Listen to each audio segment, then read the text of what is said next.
पुढची बातमी. अयोध्येच्या राम मंदिरातील दान चोरीच्या निषेधार्थ उद्धव ठाकरेंनी रामरक्षा आंदोलनाची हाक दिली.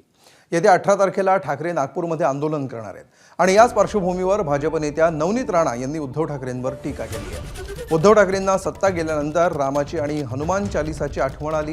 ठाकरेंनी मला जेलमध्ये टाकलं. आयुष्यातले 14 दिवस मी केव्हाच विसरणार नाही. मुख्यमंत्री होते तेव्हा हनुमान चालीसा वाचली असती तर ना आमदार फुटले असते ना घर फुटलं असतं, असा टोला राणांनी ठाकरेंना लगावला.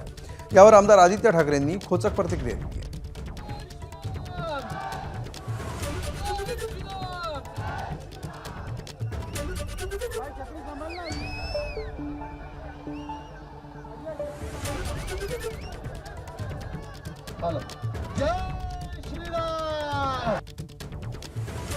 जेव्हा ते मुख्यमंत्री होते तेव्हा हनुमान चालीसा नको होता त्यांना. तेव्हा त्यांना हनुमान चालीसा चालत नव्हता. जसा पदावरनं खाली उतरल्या पूर्णच्या पूर्ण पक्ष बरबाद करून टाकला उद्धव ठाकरेजींनी, तेव्हा जाऊन रामाचं नाव आणि हनुमान चालीसाचं वाचन त्यांनी तिथे केलं.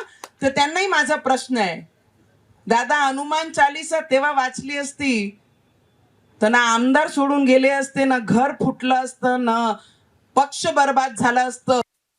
विरोधक म्हणजे कोण? शिशी शिशी शिशी